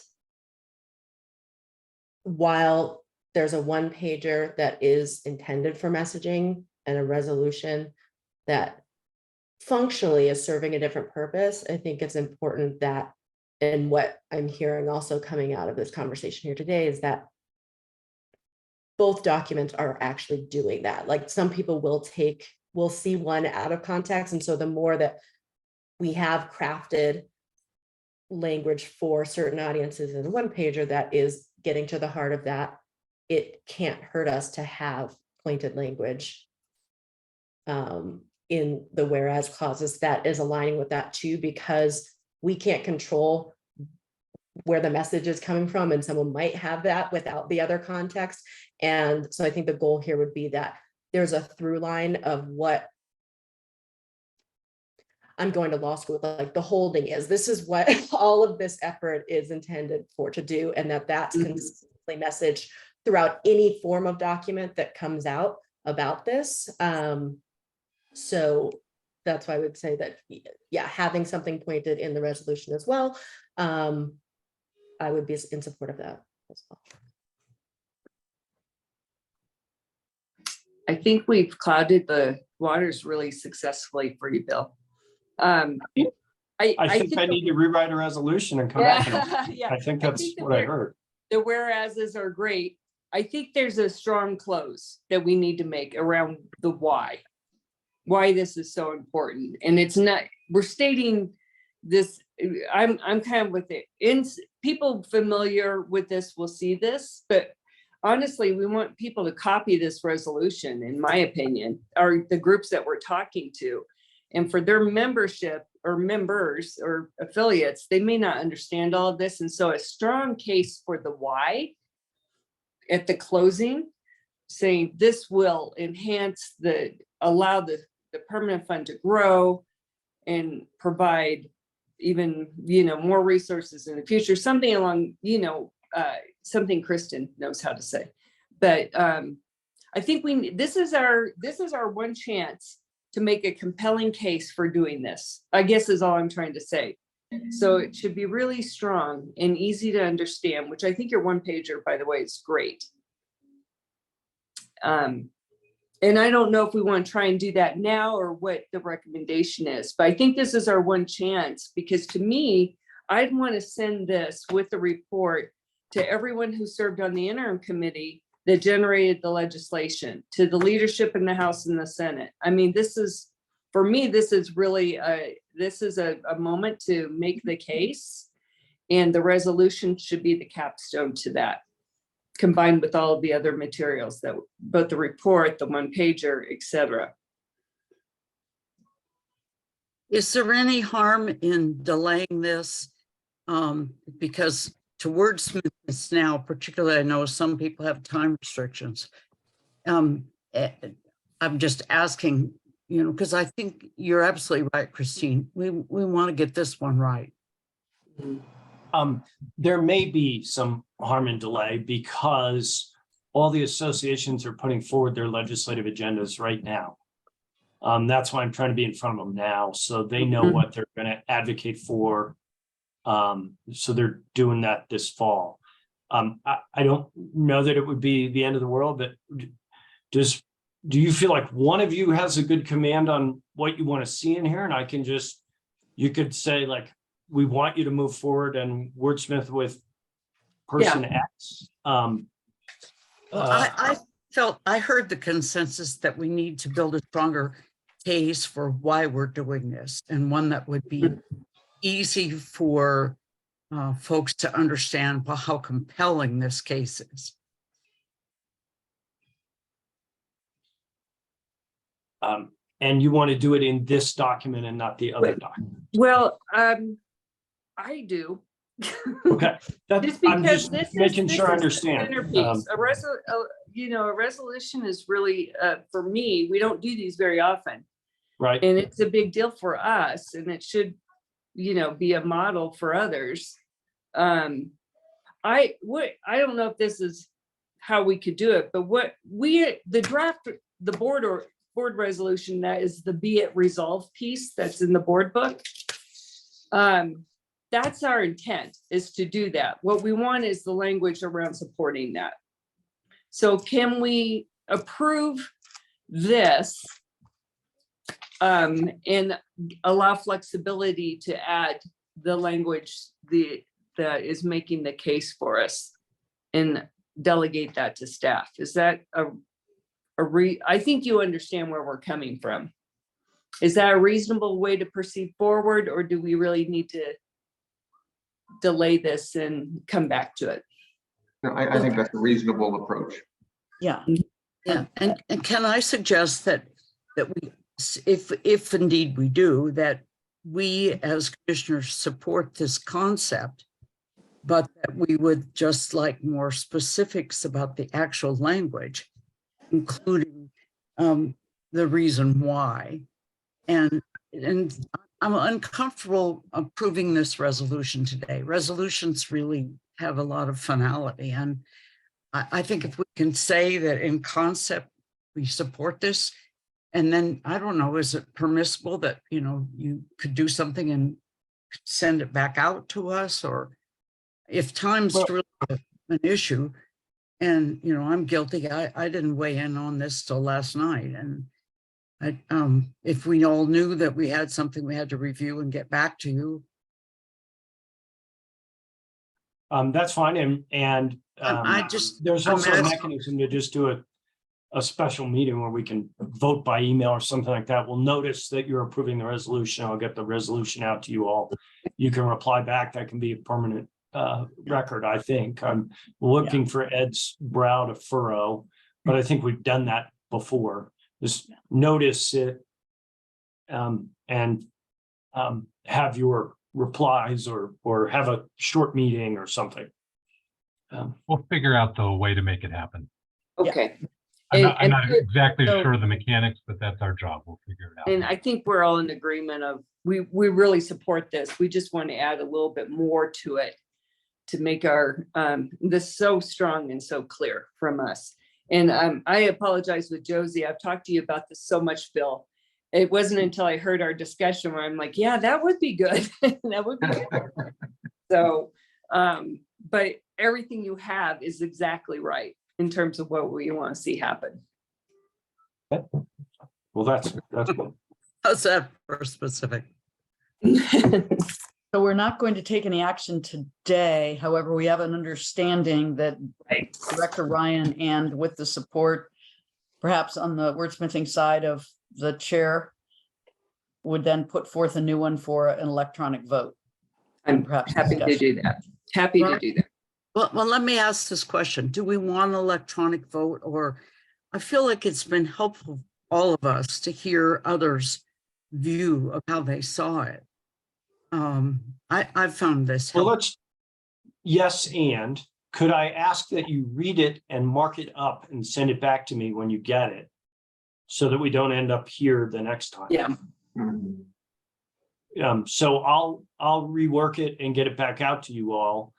And to the extent you want to comment and edit, let's do that in advance so that when we all gather, we can comment and vote, if that makes sense.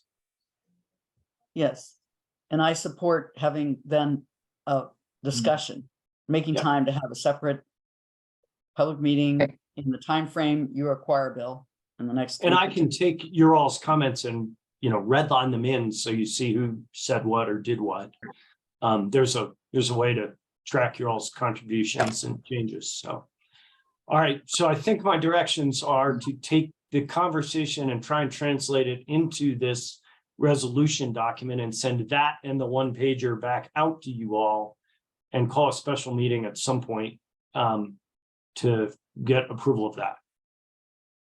And just for help for all of us, what's the time frame you're thinking about? Are you thinking in a couple of weeks or? Yeah, or less. Right. Because I feel like we need to go first. We're asking, I've been out on the ask already saying, would you pass resolutions to support this? I think we need to have one of our own. Well, and I think it will be a model for those other groups to follow. I agree. It's much easier for them to take ours and modify it to meet their needs than it is to Yeah. draft it. So the sooner we can get something done. I Agreed. think it's good. Yeah. And Bill, I'm happy to work with you on this. I can call you after this meeting. We'll find a time. Thank you. Mhm. Okay. All right. So you're saying maybe more in a few days? I mean, I'm just. Give me a week if you would. I'm Okay. gonna have to go back and listen to this again and digest it and get with Kristen and but yeah, I won't be give me at least a week. Okay. Okay, Get it back out. Thank you. we're all good. We'll give you your week. We'll All right. respond Promptly. Okay, I'm going to move us on because I know we are tight on time. We are down to the board leasing agenda. Item D. Good morning, Commissioners. Andy Morning, Bissett, Andy. Transactions and Record Services Manager. We have the August 2023 board leasing agenda for your review and approval this morning. This month's agenda has 2 competitive bids, both of which are agriculture, as well as 4 new leases, 3 of which are agriculture and 1 of which is recreation. So I'm happy to take any questions on this, and staff recommends approval of the August 2023 board leasing agenda. All right, any comment or questions from commissioners? I do not see any. We will ask for any public comment on this agenda item. Members of the public, use the raise hand feature if you'd like to make comment on the board leasing agenda for August. I'm not seeing any hands raised, Commissioner. Okay, thank you very much. With that, we will need a vote. Oh, Director Commissioner Ryan, Heath, your hand went up. Commissioner Heath. sorry. Yes. I was gonna make a motion. That we adopt the board leasing agenda for August 2023 as contained in the board packet and delegate authority to the director to take appropriate action to consistent with our action. Thank you, Commissioner Heath. And do we have a second? Second. Second, Commissioner Clark. I think, was that Commissioner Clark? I'm sorry. Yes, I thought so. All right, we'll do a quick vote. Commissioner Heath, Aye. Commissioner Clark, Aye. Commissioner Chavez, Yes. Commissioner Fro, Yes. and the chair votes yes, that passes 5-0. Thanks, Andy. Always Commissioner good. Heath, I just wanted to note that that board leasing agenda contained the Aiken Autobahn item that you had asked us about last month. So they did sign the lease. Nice, very good. We review of the minutes. Does anyone having changes to the minutes from our July meeting?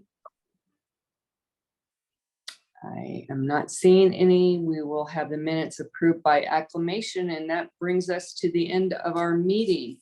Bill, you want to talk a little bit about September? That'd be great. Thank you. Commissioners, we're gonna start here, if you can, on Wednesday, September 13th. And I'm gonna do a brief overview of the day here, and then we're gonna get in cars and drive to Keystone. Commissioner Scanlon, if you want to meet us there. I think That I might will. be a I little think I easier for will. you. Yeah. And we're going to tour the Wintergreen project up there. That's a great example of a public-private partnership between Summit County, Vail Resorts, and a private developer to build an affordable housing complex to deal with ski workers and community housing for other local workers. From there, we'll go down and over the next pass to the Dow Junction site, and you'll get to see up close and personal what you've been approving us to spend money on from a planning perspective there. Then we will head down to Edwards, where there's another great example of a public-private partnership for housing. This is the 280 unit Miller Ranch project. That's coming up on 20 years old now, but still was a great example of how the county and a private developer work together there to build a real community. And I think when you think about the opportunity in front of us at Dow Junction, Miller Ranch is a good example. So when we get there, we'll have representatives from Eagle County, Town of Avon, and Vail talk about what went well and didn't go well as we think through how we want to approach Dow Junction. We'll also, Town of Avon and Greg Okish will talk about where we are in the planning process, what the annexation process looks like, all that sort of stuff. And then we'll spend the night in Avon that night and have our board meeting somewhere, I can't remember. Oh, it's back in the Town of Avon's community building the next morning, Thursday morning. Right now, it looks like that'll last us until a little after lunch. We're still firming up that part of the schedule, but an early afternoon wrap on Thursday, the 14th. Questions about that? Or Greg, did I miss anything? Okay. Not a question, but I'm wondering, Bill, if we might want to first convene at my building, which is less than a mile from Wintergreen, and have a conversation. It's also a bathroom stop.